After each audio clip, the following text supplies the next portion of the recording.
Which LLMs should prefer to use or discuss and why it is the best LLM in helping to learn on the lesson, especially in modeling and simulation.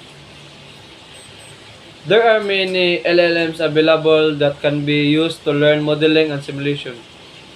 In my opinion, the best LLM for learning modeling and simulation is the one that suits your learning style and needs.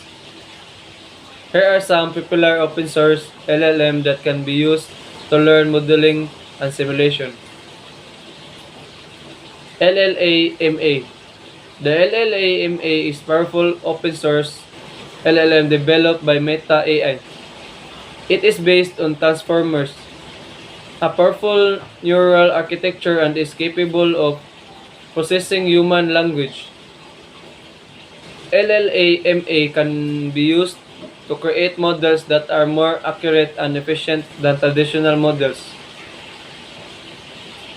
Bloom. Bloom is open source LLM developed by Bloom AI.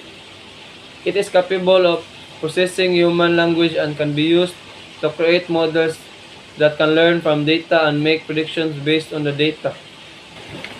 These LLMs have their own strengths and weaknesses, but they are all capable of teaching modeling and simulation.